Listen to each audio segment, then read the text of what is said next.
voilà bien longtemps qu'il foule les salles de spectacle de la France entière, main dans la main. Et pourtant, on a tendance à l'oublier, les Chevaliers du Fiel étaient, à l'origine, 3 à jouer de leurs épées.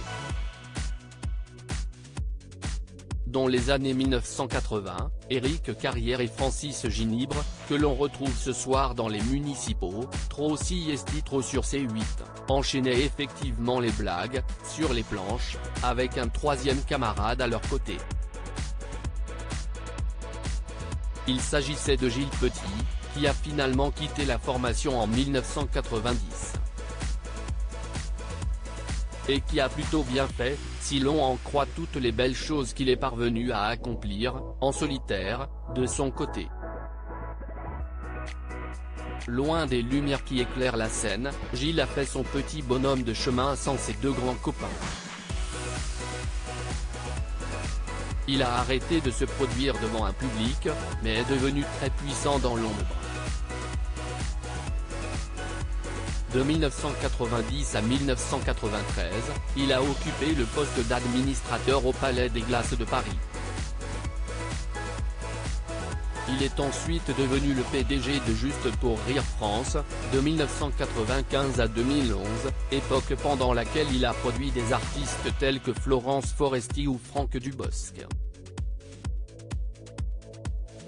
Fort de cette expérience, Gilles Petit a lancé Little Bros en 2011, sa propre société de production de spectacles vivants et de management d'artistes. Arnaud Ducret, Jérôme Commandeur, Jean-Philippe Janssens font partie de son portefeuille d'artistes. Il est également, depuis 1994, l'agent exclusif de Laurent Ruquier. Il a de multiples cordes à son arc.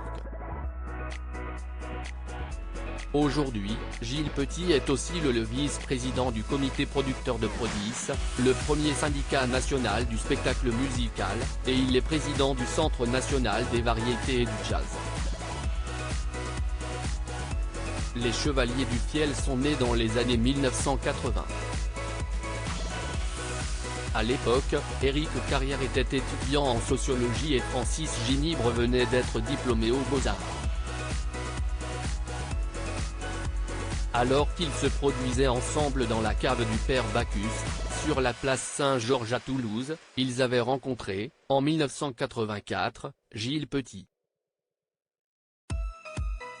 Leurs aventures communes n'ont duré qu'un temps, mais si esti ensemble, pourtant, qu'il avait écrit les sketchs et composé la musique de leur tout premier spectacle, le détournement d'avion le plus fou de l'année.